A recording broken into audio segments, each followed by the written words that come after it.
Hello, and thank you so much for joining me here at the beautiful ocean in Liberia for another thought from the Bible. Now, I just love this book so much because you can read it through 100 times and still notice something differently, still read something in a different way. This is a living and active thing, and it's just so exciting to get to share a little bit of that together with you this morning. So thank you so much for joining me again, and please do feel free to leave a comment. I love to hear from you as well, to hear what you've got out of this or what God has been speaking to you about through his word recently too.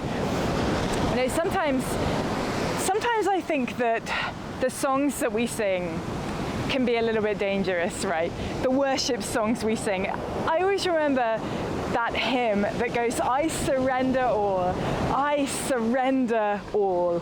to thee, my blessed Saviour, I surrender all.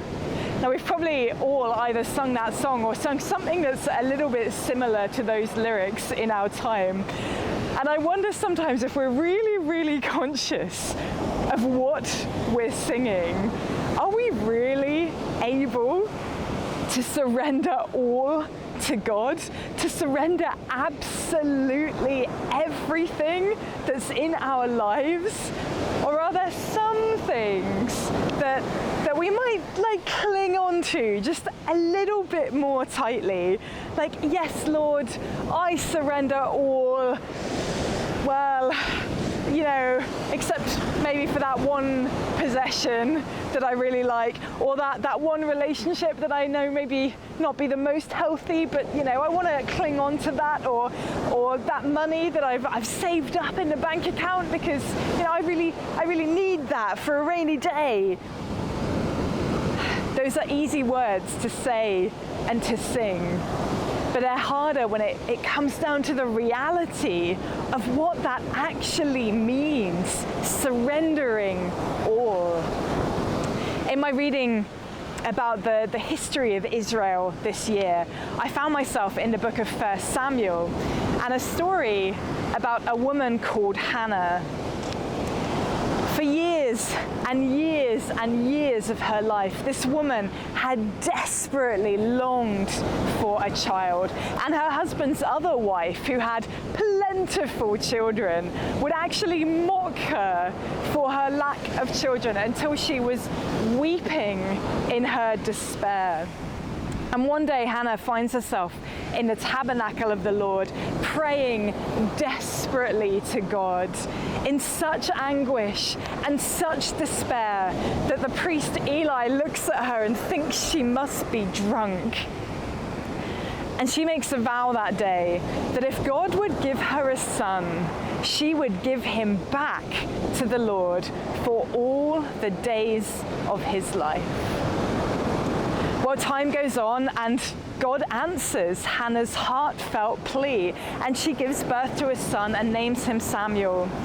And once the child is weaned, the Bible tells us she takes him back to the tabernacle. And this is what she says in 1 Samuel chapter 1, verses 27 and 28. I asked the Lord to give me this boy, and he has granted my request. Now I am giving him to the Lord, and he will belong to the Lord his whole life. And they worshipped the Lord there.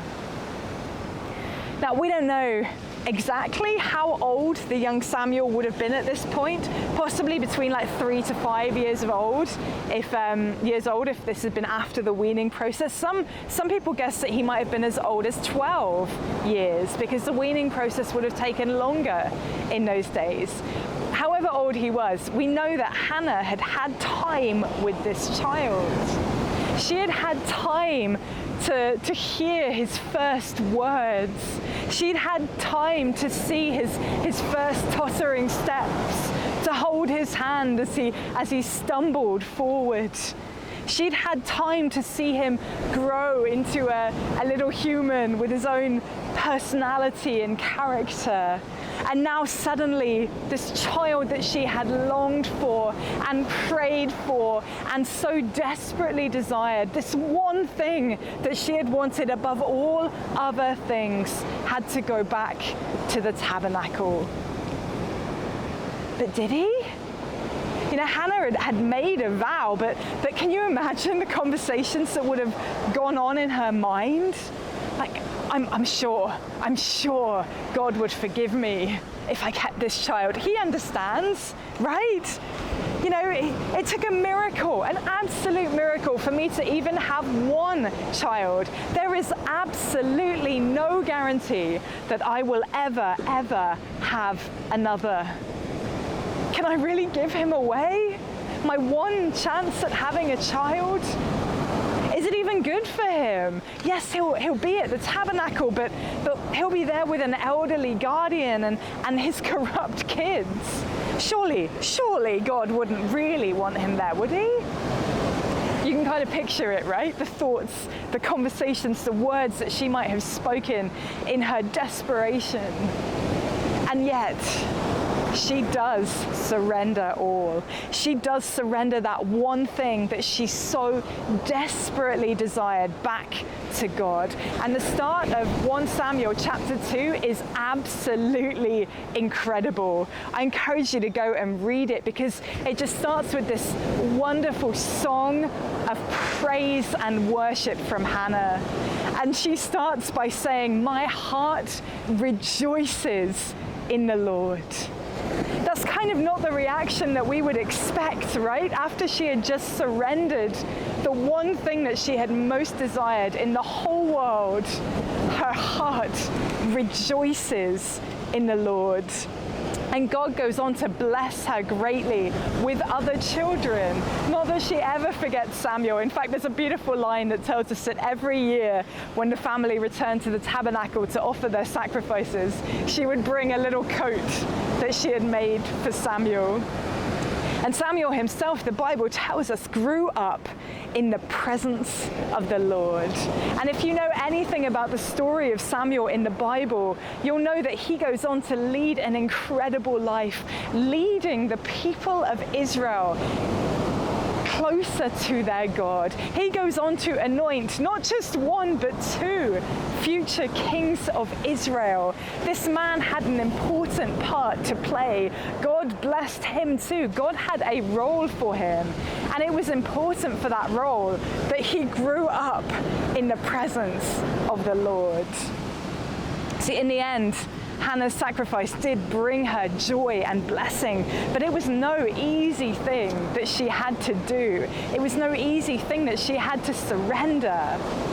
And I'm pretty sure that God isn't asking you right now to drive up to your local church and just drop all your children off there. But there may be something in your life that you need to surrender, or at least that you need to be willing to surrender. If God turned to you tomorrow and asked you to give up some precious thing in your life, could you do it? It reminds me of a story from Jesus' time on earth of a rich young man who came up to Jesus and said, you know, I've done everything right. I've followed the law. I love the Lord. What else do I need to do?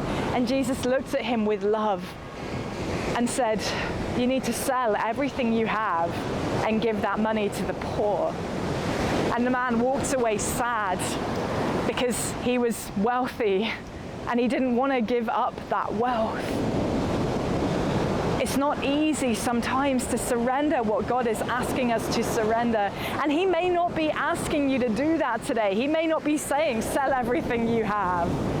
But there may be something in your life that has a higher place in your heart than God does. It's so easy for us, it's so natural for us to want to hang on, to grip tightly to those things that we have for fear that once they're gone, that's it, and we're on our own. But as that song goes, all to Jesus I surrender, all to him I freely give. I will ever love and trust him, in his presence daily live. We can trust him absolutely with anything that we surrender into his hands. We can trust the God who knows what we need before we even ask of it, to fill any gaps that are left by anything that he has asked us to surrender to him. You know, it was only through loving and trusting the God of Israel, that Hannah could possibly have surrendered her one child. And yet she was able to do that because she knew who God was, and she knew that she could entrust her most precious thing into his keeping. Thank you so much for joining me today. I don't know if that's a message for you. I don't know if there's something God is asking you to surrender, or if this is just a prompt today to check your heart and to ask yourself, is there anything that is higher on the throne of your heart than Jesus? But I hope that that was an encouragement and a challenge, and I'll be back on Wednesday next week with another thought from the Bible. So I will see you then.